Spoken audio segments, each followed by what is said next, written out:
Man, man, oh man, oh boy. Okay, today we are going to live stream the 2022 NFL Draft and go pick my pick. No, I'm just kidding. Of course, we're here today to do a review of Pusha T's album. It's Almost Dry. What'd you think, Gideon? Uh, I loved it. It was my favorite album so far out of all the Pusha T albums. So good. I've done coke every day since. Yep. At least once a day.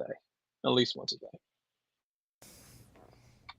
Um, guess we could talk about Survivor too, since we're here and we are the Buffs, and you've got some Buffs in your backgrounds. We also do Something like Survivor that, yeah. recaps here. Yeah, Oh, right. when Yeah, I when we're not forgot. That's yeah when we're yeah. when we're not a Pusha T exclusive channel, we also do Survivor recaps for you guys. Okay, yeah. So No, that's fair. Yeah. yeah, I mean there was an episode last night, so we might as well talk about that. Do we Don't have to? honestly don't Do we remember have too to? much. I honestly don't remember too much from the episode, so I'll just roll off of what you remember. But I will say, on a serious note, um, rest in peace, Ralph Kaiser, Survivor Oh, yeah, Redemption dude. Island. The goat. The Rest goat. in peace. The Yeah, man. only thing that stopped us from getting a perfect season or unanimous vote for Boston Rob Mariano and Redemption Island was Ralph voting for Philip, spelled F. What? How did he spell it? He spelled it. F He spelled I it wrong. L L U P, or it was like Philip, something Yeah. like that. I'm not sure. It Yes. was That. Yeah. it was also like he misspelled his name when he voted for him, and was like file. It was like Phile. So you know, Ralph was a legend. I love Yes. his misspelled votes. Yeah. A very shining light on a otherwise dark season. Um, I but thought you yeah, liked Redemption Island, it is or have it I is talked good, you but out of it at this point? the more I hang out with the Survivor bros, I'm just like, you know what? Maybe it's just nostalgia to why I like Redemption Island so much. Yeah. It's not better than Yeah. Gabon, so Oh my God.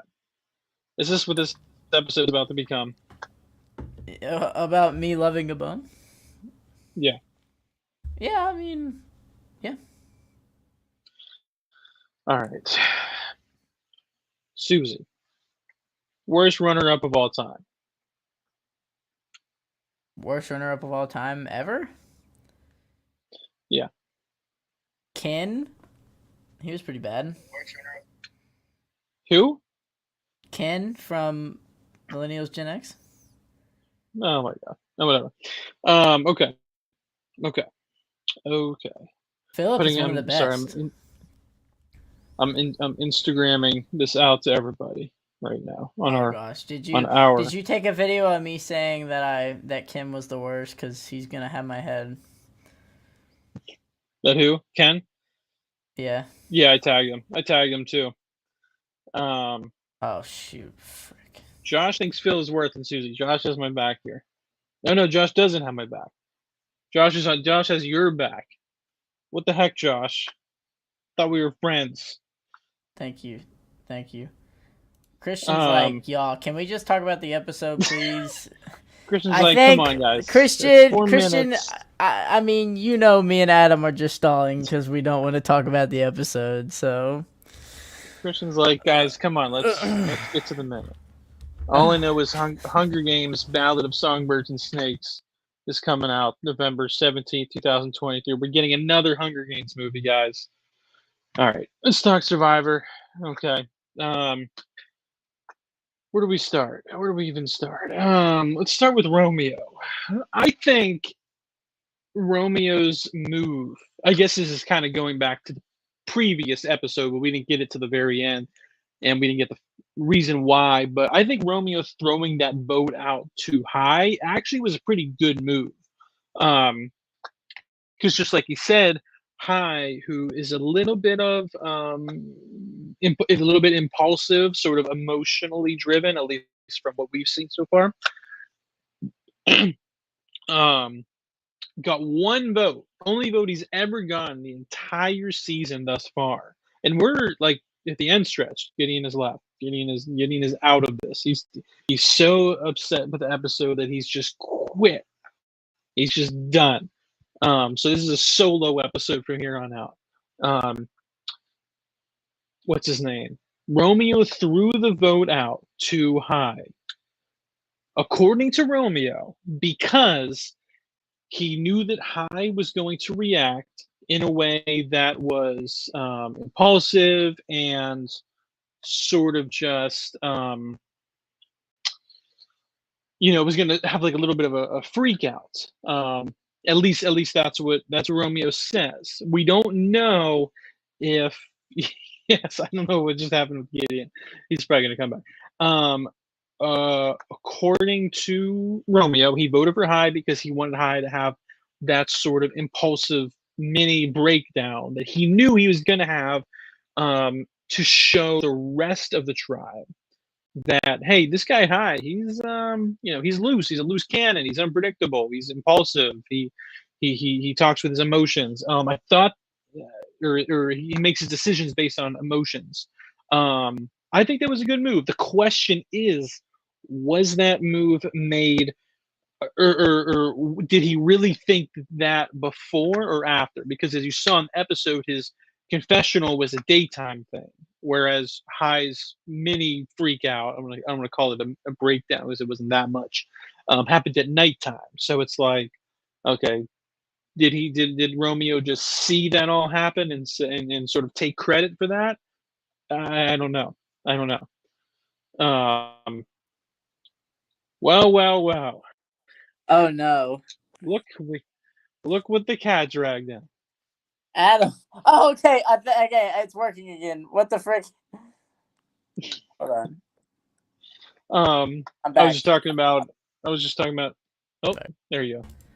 Nope. What the frick? Okay. Okay. As soon as you said, let's talk about the episode, my PC crashed. Yeah.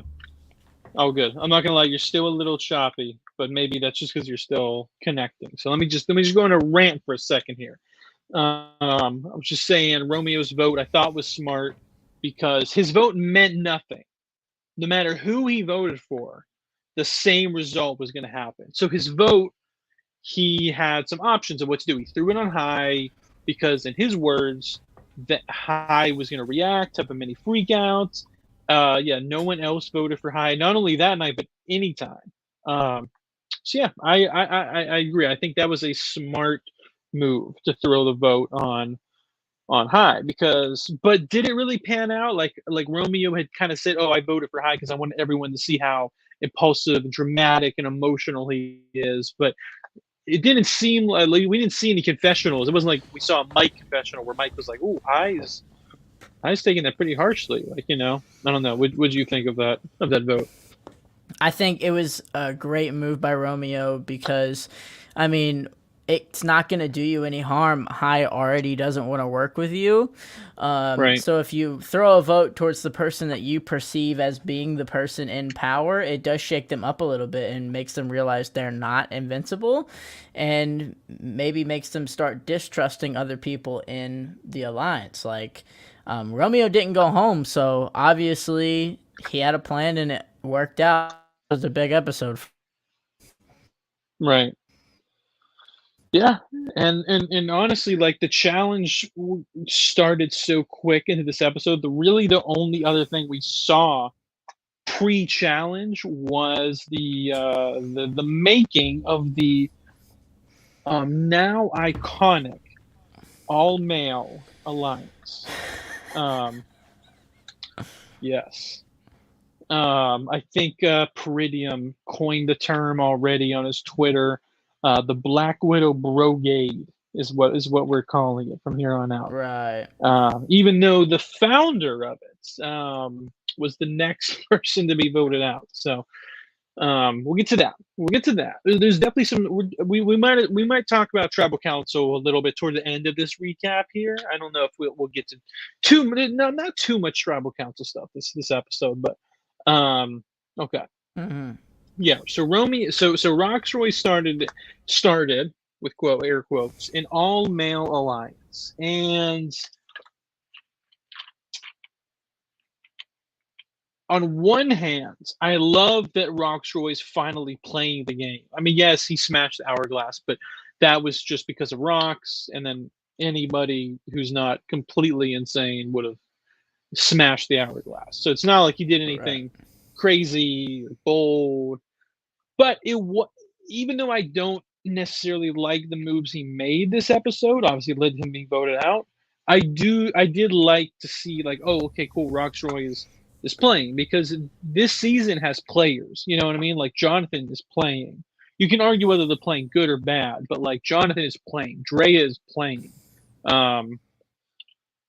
Marianne is playing, Omer is playing, Hai is playing. We're some players this season. You know what I mean? Roxroy is one of those one or two that Mike is playing. Like this, Roxroy was like the one where it's like he's not playing. He played this episode. It's just he played bad. But yeah, I don't know. All males alliance. Was there any chance that was going to work out? Nah, because you're not gonna pull in the gays. Like, not a good idea to to approach them to go against the women. I mean, that's just not something that's gonna work out. I understand maybe Mike and Jonathan, because yeah, they could be like, all right, alpha dogs to the end, but that's just not who Hai and Omar are. They're not gonna be doing that, and that's not they. I guess they never even considered Romeo. I guess he was to them a part of the girls. But yeah, it isn't gonna pan out with the type of guys you have on the season. Maybe if you had a bunch of dudes who are like, oh, they always go for strong men. But let's be real. I mean, only Mike and Jonathan are the strong, I guess you can say, physical guys this season. Well, I'm trying to think, like, as far as New School Survivor goes. I mean, what are the times we've had an all male alliance? Never, because guys don't band together. They usually butt heads because they want to compete for who's going to be the top dog.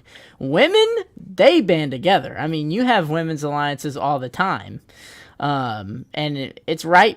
And I think it's right to be fearful of women banding together on Survivor, because it does happen a lot. But yeah, for guys, I mean, I just don't ever see a guys alliance working out ever. Right. I mean, I think if correct me if I'm wrong, but Brad Culpepper tried to start one on Blood versus Water, and that didn't work out for him. He got voted out. And then the only other time I could think of was One World, but like that was sort of just due to circumstance, because it wasn't all, it was men versus women, just like. Well, yeah, I mean, if that's the case, then yeah, it happened in Vanuatu as well, and like, okay, but. Yeah. But that's because the seasons were set up as boys versus girls. Right. Yeah, gender alliances, just like if they do form, they, at least in New School Survivor, they sort of just crumble out. But also, like, alliances in general just don't work anymore. You know what I mean? Like, New School Survivor is voting blocks now, like pretty much since, like, it's sort of happened all throughout the 20s, but pretty much since Cambodia, it's when the just voting been blocks voting blocks got introduced. Yeah, you know what I mean. So making an alliance is tough. Like a long-term alliance is tough, unless it's like a 2-person thing. Like we've seen Tony and Sarah, we saw Erica and Heather. Like we've seen 2-person. Lauren and Tommy, like we've seen two people, like duos. Duos is one thing. We're talking like a 5-6-person alliance. Like it's tough to make that sort of thing work, especially in a season like 42, where it's just every episode, just all these twists and turns, and there's 2 tribals, and there's next episode there's going to be like 5 tribals, and everyone has an idol. I don't know. It's just there's always buzzes about these gendered alliances. Like I know there was buzz about a girl alliance on 39, and and then this season you have buzz about a male alliance. But like, I mean, I can't think of women working together and sticking together, working out since 16. So I mean, yeah, since voting blocks has happened, it ain't really panning out. Well, one world. Yeah, one world, but I just think when you have these boys versus girls seasons, that's kind of an exception because it's set up to be a battle of the sexes, anyways. Yeah.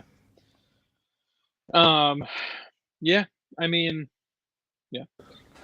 And we get to the immunity challenge, which guess, because I wrote it down. Guess how many minutes it took to get to the immunity challenge this episode? 8 minutes. 8 minutes and 57 seconds. Oh, I was close. Holy crap! Yeah, very quick. And not only did it get to the immunity challenge very quick, this might have been in Survivor history the No, only challenge where they didn't cut anything out of it because it was so short that they didn't need to cut anything out of it. Like this maybe. was like wasn't it like, and honestly, like I almost am like, I almost wish they would have waited till like the tides got a little calmer, because I mean it was a little interesting towards the end, but like Jeff said, and it's on, and then like what, 5 people were out almost immediately. I mean, they didn't even get to the second level, In Winners at War, we Oh, were on true. the I forgot top about level that. for a. I know, like, I think, honestly, I think Jeff was just like, well, we're not even going to be working on the different levels today. We're just going to see who can ride out the freaking waves. Um, Yeah, but yeah. that was a fast one. Jonathan wins. His immunity individual losing streak is over. So that was cool to finally see him win. Um, How long is that streak going to last? And if he doesn't have the necklace around his neck, is he done for? right. Is this the only time we're going to mention Jonathan this episode? I don't think really anything else happened with him this episode. So, No, I mean, it was pretty quiet throughout the rest of the episode. Yeah, totally. another thing I wanted to mention, like between Hai and Romeo, because we saw them as like the two butting heads at the beginning, but a lot of times in this show, in the opening scene, we see 2 or maybe 3 people butting heads, and then by the time you get to like pre-tribal, those 2 people were talking and strategizing again. You know what I mean? Like things get put under the what's the term? Put under the um, water under the bridge, whatever it is. Things get people. I mean, forgive and forget. Like it's an ever evolving game, and that wasn't the case with this, because as soon as we got back from the challenge, immediately it's Hi and Romeo are targeting each other again, which is funny because remember like 3 episodes ago. Yeah, Oh, yeah, they were we're joking, connecting. Christian. Yes, we'll get to it. We'll get to it. We'll get to it. No, we won't. Yeah, remember like 3 episodes ago, Yeah, where yeah, I do. Hi and Romeo had that like emotional like LGBT convo. What happened? Yeah. What Uh, happened between the game? like, paths aren't just. Oh, you might have frozen again. Either you or me. Someone's frozen here. It was me. Okay. What'd you say? Say it again. There's a conflict of interest. They aren't strategically lining up, so. Yeah, I think High is a little more um, impulsive, reactive, emotionally driven, whereas I think Romeo is very planning. I mean, they're both sneaky, but Romeo's a little more frantic, a little more anxious. I just don't think, like, yes, they have they're both members of the LGBT community, specifically both being gay males. I don't know if they're both immigrants, but they're both minorities living in America, so they have a lot in common as far as like who they are as people, or who they identify as. But as far as personality, like there's just no way. There's just no chance Romeo was ever gonna work with High. And Right. that blew up really quick. Um,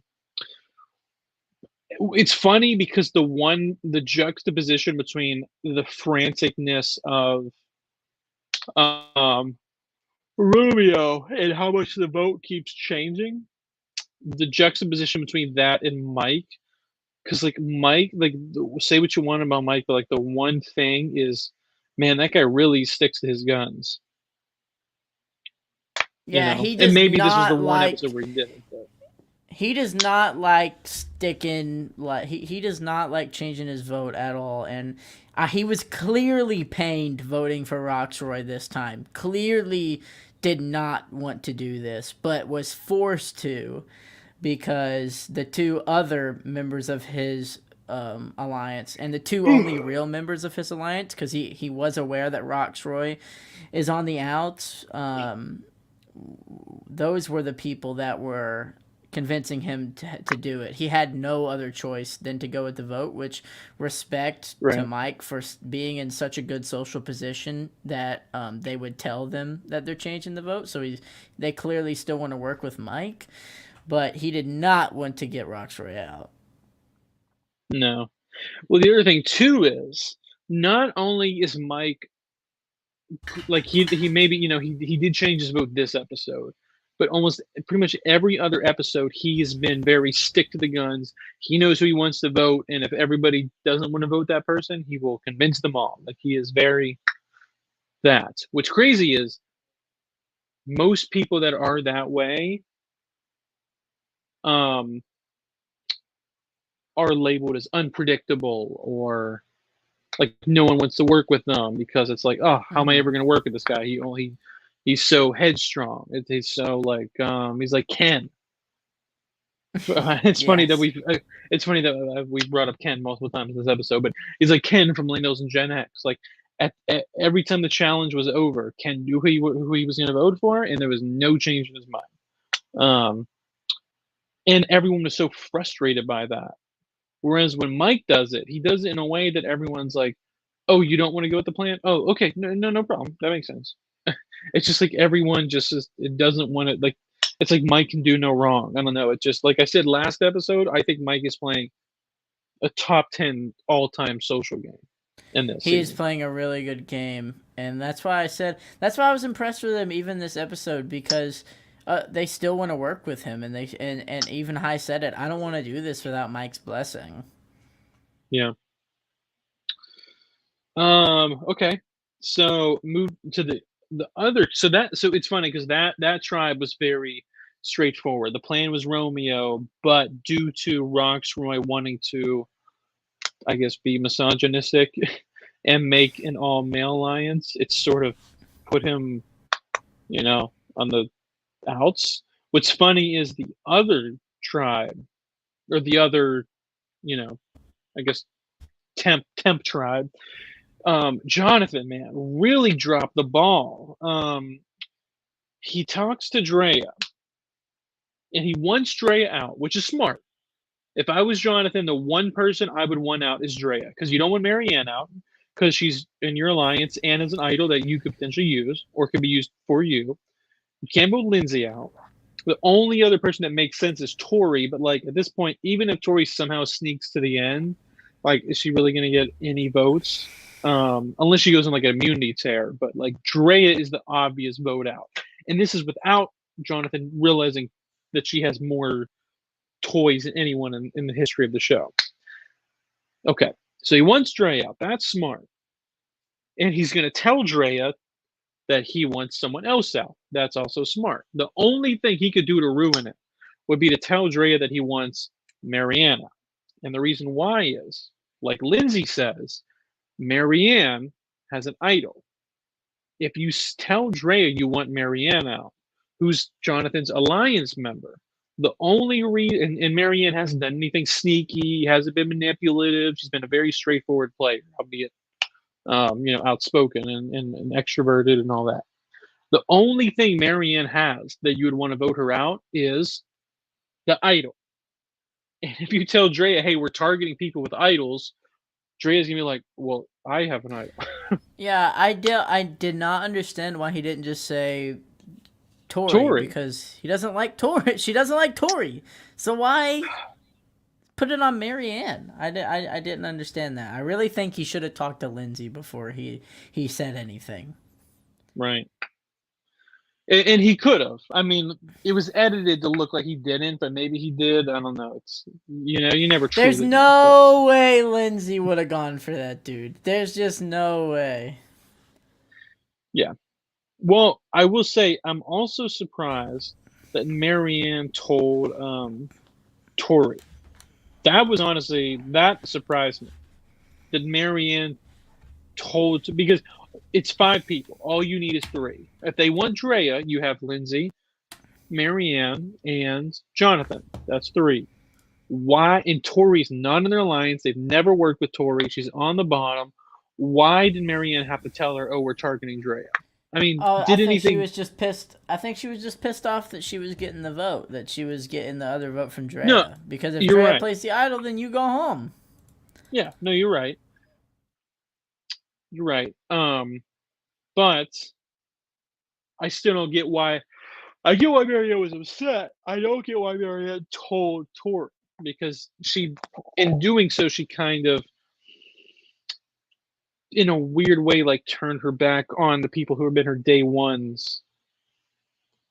Um, I don't know. Yeah. Marianne just is starting to get a little unpredictable. I don't know if I could work with her. I still like Marianne. I'm not saying I don't like her, but like as far as a player, I just don't think she's someone I could work with if I was out there, which I'm not.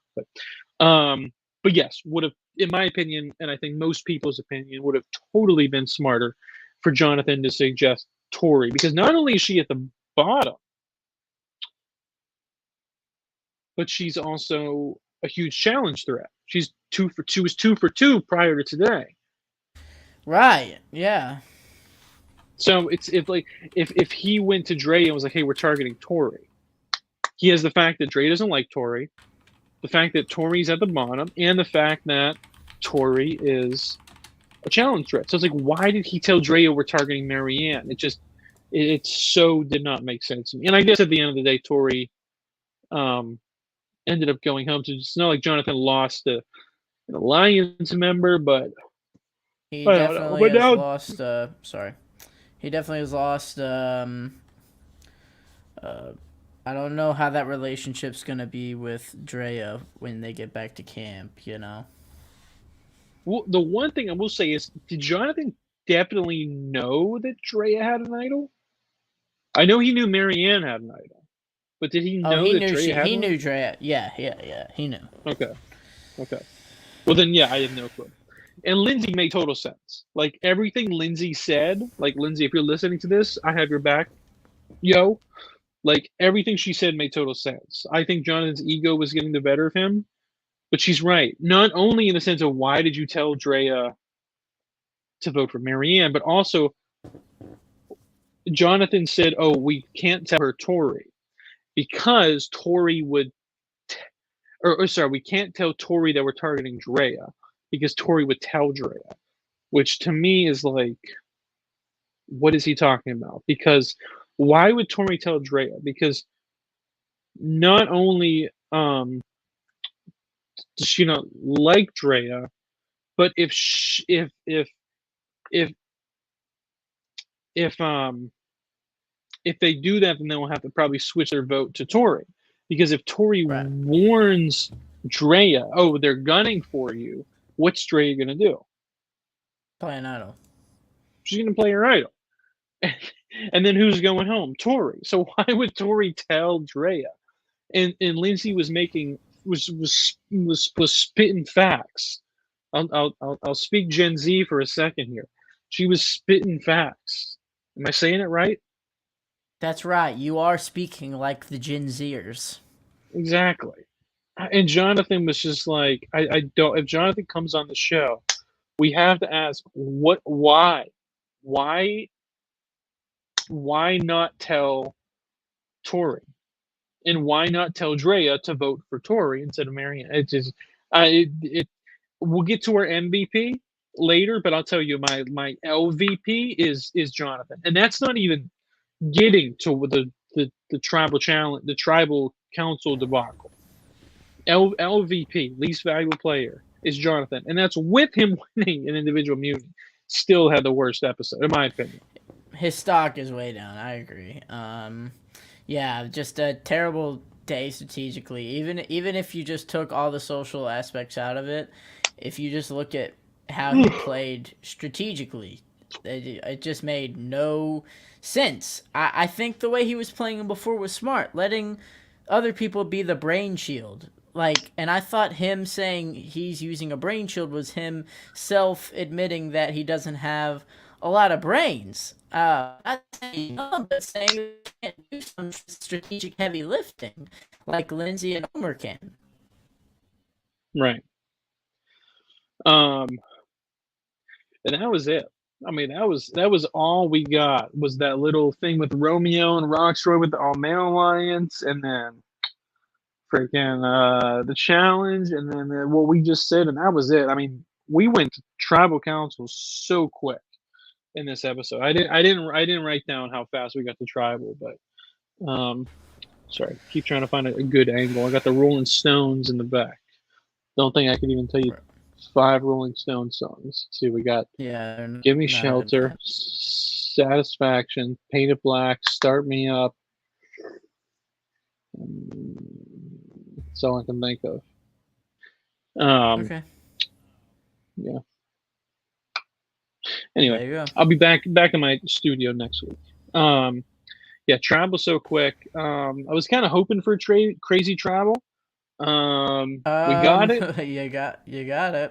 Congrats. We got it. Not what I thought. First tribal. Tell me if you agree.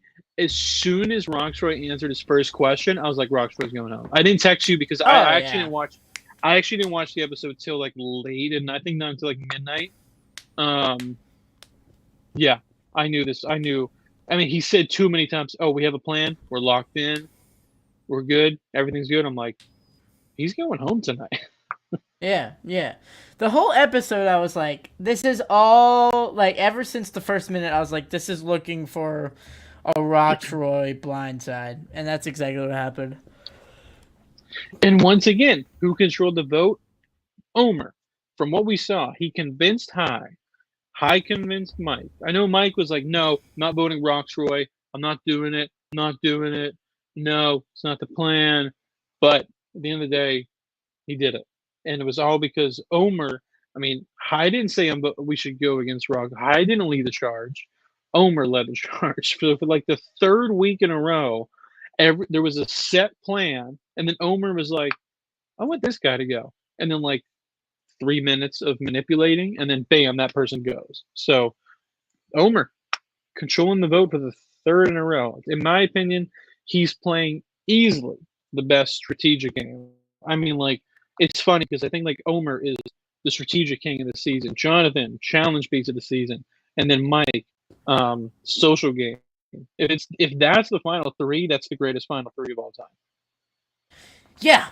I mean, if you can combine them into one player, you have an absolute just god of the game. But yeah. You did Fabio. Yeah, you have Fabio and Bob Crowley. See, I made a great joke and you just ruined it. You just butchered it. Anyway, the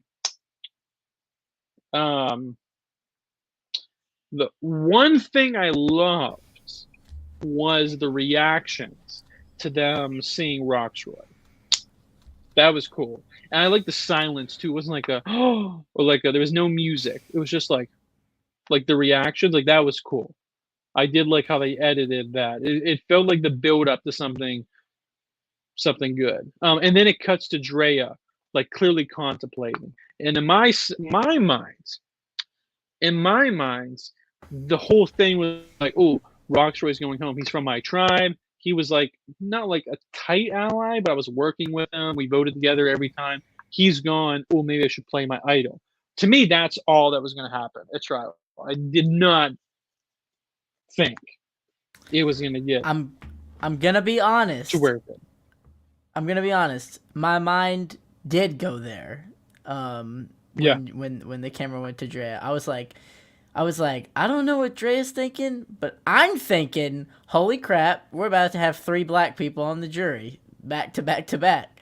That I don't know why my mind went there, because I usually don't go there. I usually am not the type of guy, like, I hated the idea of, like, the race alliance in season 41. And you know me, I hate when politics and like social issues enter the game. Like, that just grosses me out. I don't like it.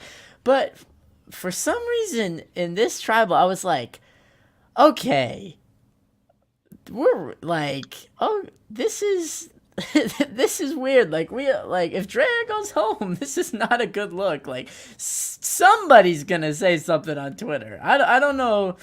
But, yeah, that's what I was thinking. Yeah. Good point, Christian, just to bring it back. Yeah, Omar, no votes cast against them in the whole season. Christian asks, do you think Omar has a Rick Devens? Does he have Rick Devens? Is a Rick Devens, in the sense of... Could be. He goes home at 4? Could be. I could see it. After playing an amazing game, maybe. Mike is 5 times older than Fabio. Josh says, wrong. Mike is 100 years old. Don't forget. So he's actually... Oh, I guess that would be 5 times. Good point. Good point, Josh. Good point. Good point. Mike is literally 100 years old. Yeah. Okay.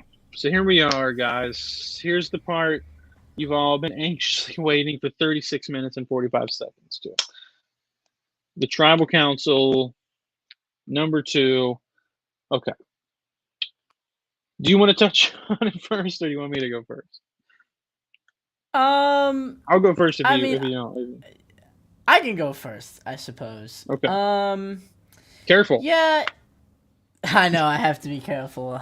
Lean back. Talking about things like this, because after all, we are just 2 pasty white guys giving our opinions on a racial issue here. But yeah, I got some tan. Well, I'll start out with saying I think it's great what the Survivor Diversity Campaign did in allowing 50% people of color to be casted. I think that was great. And I don't think that the vote outs, Chanel,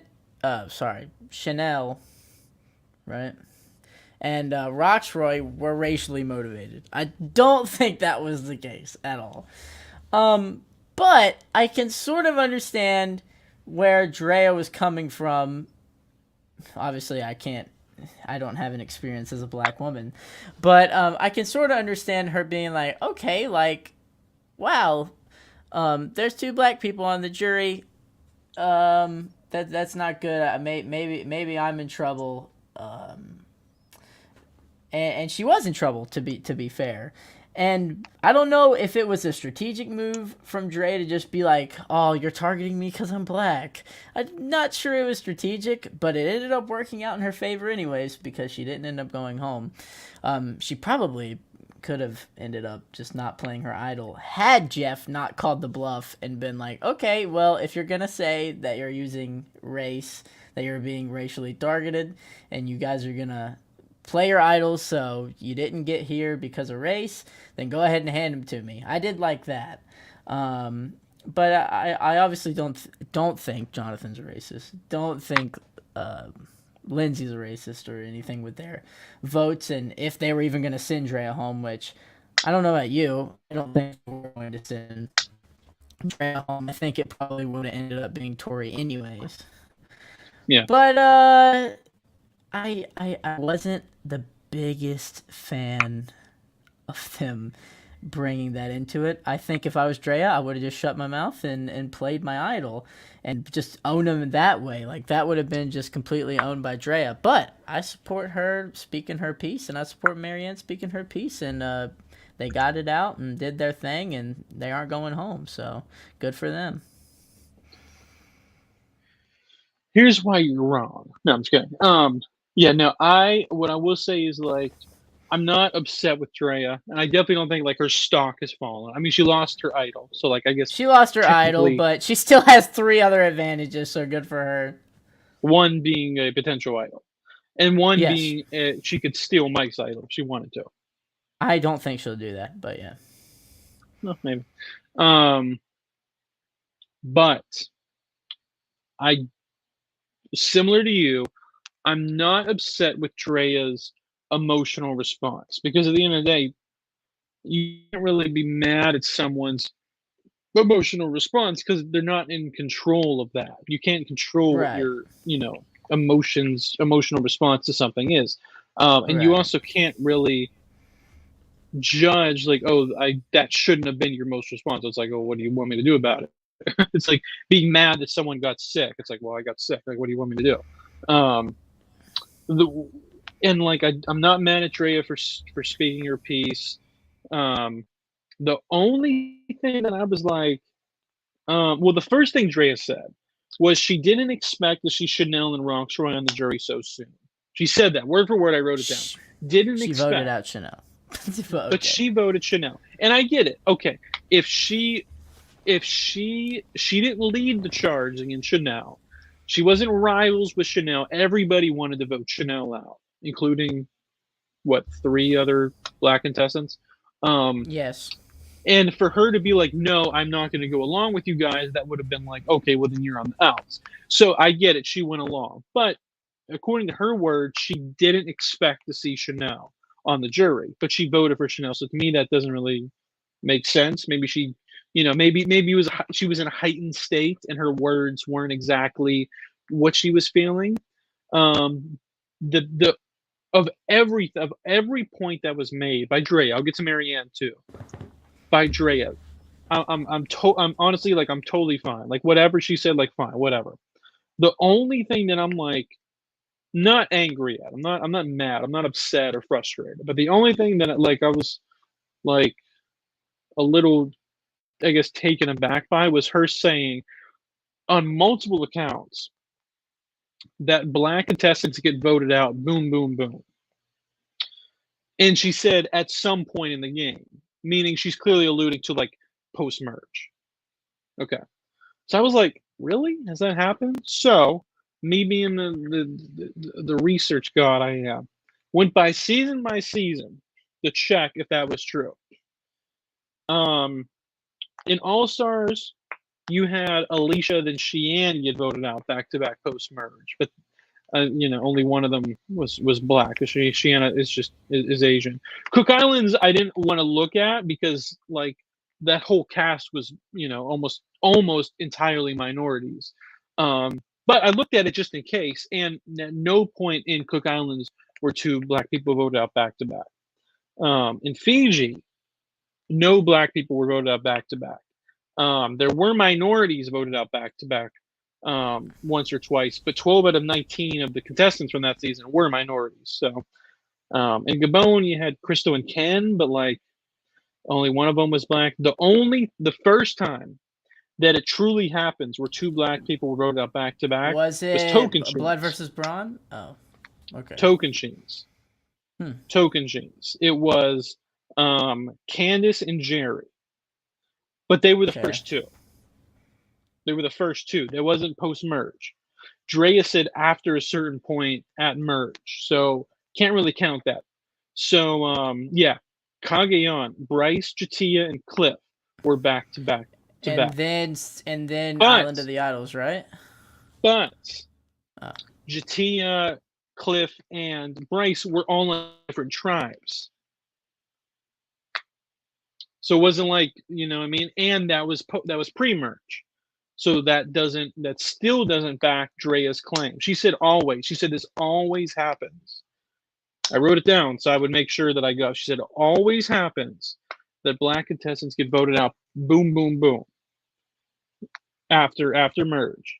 So Game Changers was the first time. That was season 34.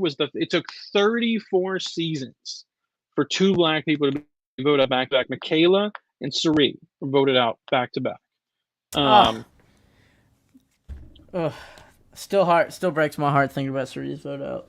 It wasn't even a vote out. No vote. I know. Cerie wasn't even voted out, y'all. That's true. Ugh. That's true. So can you really even count that one? She didn't even get any votes. That doesn't even count. Okay, so we're not even going to count that one. Okay, Island of the Idols. Post-merge, we had Jamal, then Aaron, then Missy. And I will say, Jamal, unless I'm remembering the season wrong, didn't Aaron and Missy kind of lead the charge to getting Jamal out? Even if so, okay, fine. That one, yes. Back to back to back, boom, boom, And boom. he lost his vote because he found an idol, but it really just took away his vote. So Right. And I'm not going to count season 41, like Christian said. I'm not going to count season 41 because Drea wouldn't have seen season 41, so she couldn't have commented on that. And Winners at War, it did not happen. So in 40 seasons. In 41, 3 black people got voted out back to back to back. And Deshaun led all those charges because they had a black alliance, and then it fell apart. So the black alliance collapsed in on itself. Well, and also at that point, half the cast, or more than half the cast, is minorities. So you can't be upset. I mean, you can be upset if you want. I'm not saying you can't be upset if you don't want to be. In my opinion, if most of your cast is minorities, how can you be upset if minorities are voted out back to back? It's just, well, that's the thing. that's Are we setting a numbers. precedent now? Are we setting a precedent now where if I vote out a black person, then I'm racist? Like, is that this type of precedent we're gonna set? Because I know if I was Tori sitting there, I would be so pissed off to be white. I mean, I would be Right. so mad. Like, I would, because you just gotta sit there and shut up because you're white, you know. And, Right. but hey, what do you do?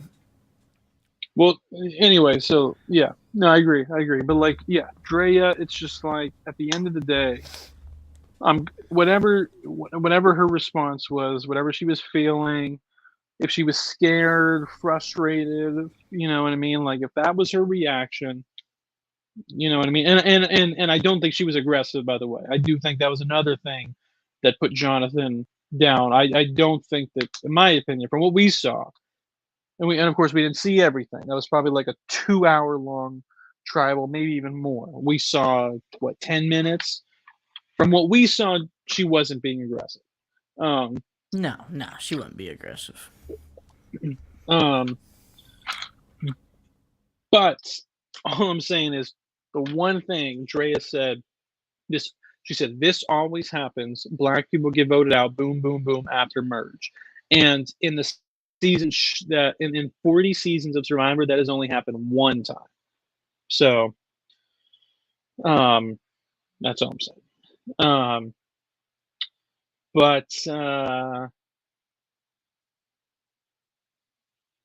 yeah, I think those are the only ones. But yes, Jonathan, come on, saying you're being aggressive when she's clearly, expressing something that Jonathan just will never be able to understand, will never be able to truly sympathize with.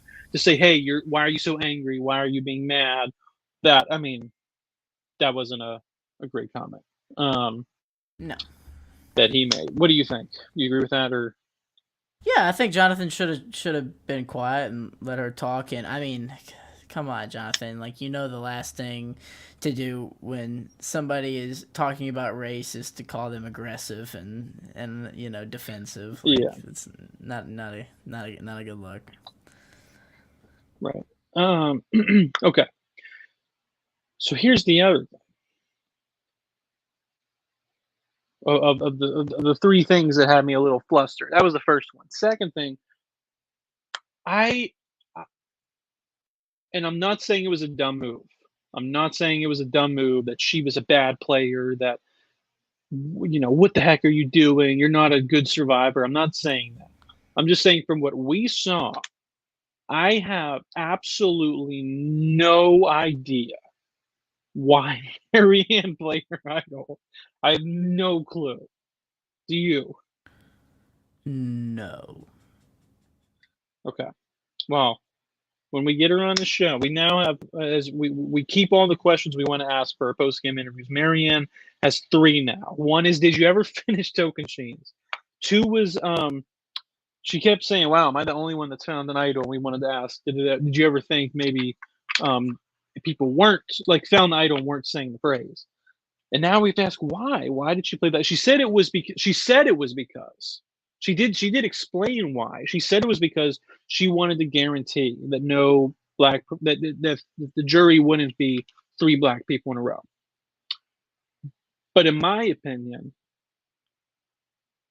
as long as Drea played Heard, there was no chance that was it. It was as if, because Marianne wasn't going home. Unless Marianne thought, okay, there's actually a chance.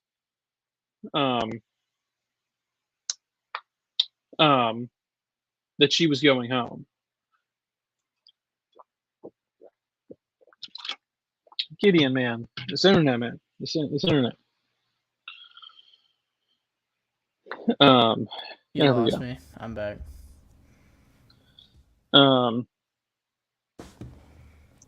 But yeah, I don't know.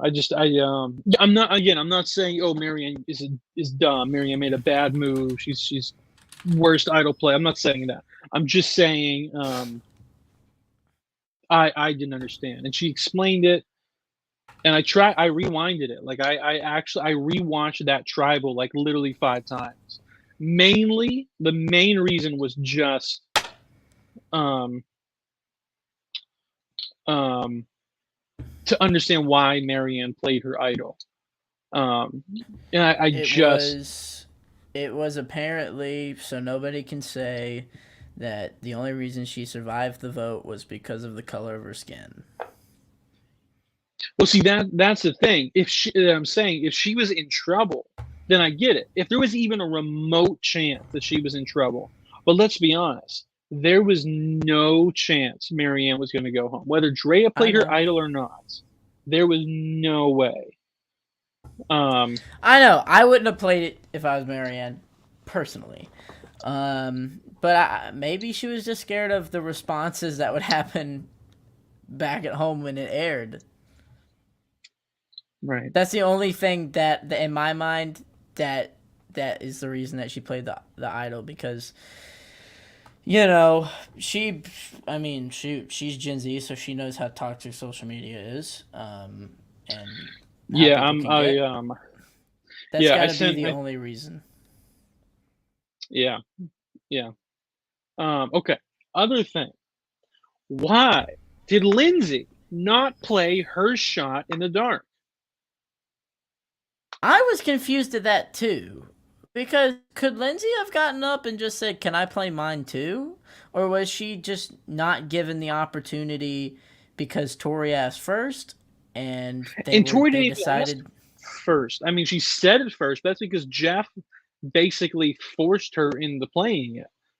Which, like, if Tori would have played her shot in the dark, and we don't know. Like, is the rule that only one person can play it? I don't know. I don't think we've been told that, right? No. Yeah, I don't think we've been told that. Let's just say that is the rule. If Jeff basically pushed Tori to play her shot in the dark, and Tori gets it, is safe, then Lindsay's, she's like Kimmy or Suri. Like, they don't even need to vote. She's the only one that can go home. Yeah. So I don't understand why Lindsay. There's a lot about this tribal council I don't understand, and I think there's a lot that was left out. Because that was the number one thing on my mind. Like, why couldn't Lindsay have also played her shot in the dark? And it never really got fully explained. Well, because if Tori, let's just say Tori is safe, Lindsay go home no matter what. But Lindsay not playing means that she has 1 in 6 chance of going home, right? Okay. If she does play, she loses her vote. But if Tori doesn't have a vote, this is assuming Lindsay does her shot in the dark after Tori. If Tori doesn't have a vote, then she would have been the only one that would have voted for Lindsay. So that cancels it out. So if Lindsay plays her shot in the dark, she goes from having a 1 in 6 chance of going home to having a 1 in 12 chance of going home. And obviously you would want the 1 in 12 because those are greater odds. I just thought, I see Josh talking in the comments, and I'm just like, I thought it was 1 in 6 for everybody. I thought it was a 1 in 6. I also thought that. Yeah, and that's true. It's a 1 in 6 shot for everybody. There's like. Is that for sure? I'm almost positive that is what Jeff said when it was played. I don't think it's just if one person plays it and they're safe, then okay, well that's it for you at this tribal council.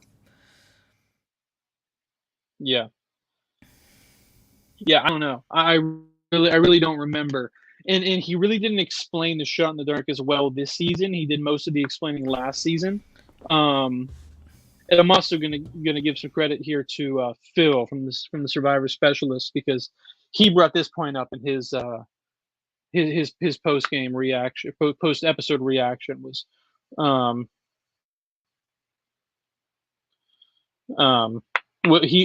and Alexa were also confused.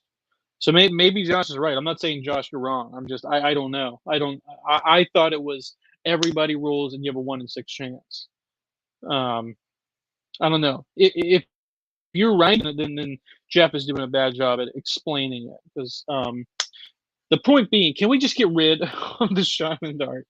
Like, does anybody like this stupid twist? Exactly. I think Tommy Smokes from Barstool Sports said it was something funny too. He said it's gonna be funny when Dre and Marianne are gonna be shocked to learn that the actual reason Roxroy was voted out was because he was being a bit misogynistic and wanted to make the all males alliance. So that was the reason why he was sent home, not because of any subconscious racial bias. At least from my opinion. I guess you never truly know. But I guess you never truly know if you're being subconsciously racist because it's in your subconscious, right, Adam? Right. Anyway, I just want to say, even though I disagreed with Drea's comments on black people always being voted out post-merge back to back to back, it only ever happened once. Besides that, if